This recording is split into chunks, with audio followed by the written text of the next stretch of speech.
Friends, मैं जानता हूं कि पेपर लीक ये कोई मामूली विषय नहीं है। নিট প্রশ্নফাঁস বিতর্কে এসেছে বড় মোড়। মধ্যরাতে এক বিরল ভিডিও বার্তায় প্রধানমন্ত্রী নরেন্দ্র মোদী অবশেষে বললেন, প্রশ্নফাঁস কোনো সাধারণ বিষয় নয়। তিনি স্পষ্ট জানান, কোটি কোটি ছাত্রছাত্রীর ভবিষ্যৎ নিয়ে কোনো আপোষ করা হবে না।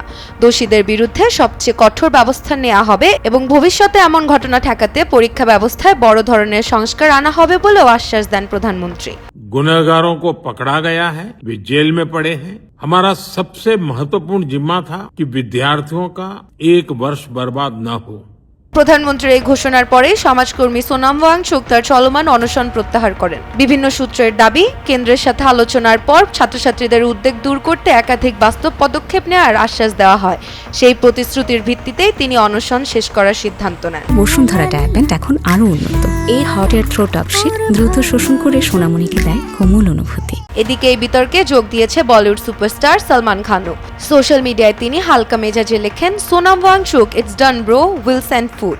পাশাপাশি তিনি ছাত্রছাত্রীদের শান্তিপূর্ণভাবে বাড়ি ফিরে যাওয়ারও অনুরোধ জানান এবং সরকারের আশ্বাসের উপর আস্থা রাখারও কথা বলেন। তার এই মন্তব্য মুহূর্তেই ভাইরাল হয়ে যায়। এই অবস্থানকে কেউ স্বাগত জানিয়েছে, আবার কেউ করেছে সমালোচনাও। তবে সরকারের আশ্বাসে পরিস্থিতি কিছুটা শান্ত হলেও আন্দোলনকারীদের দাবি এখনো একই রয়েছে।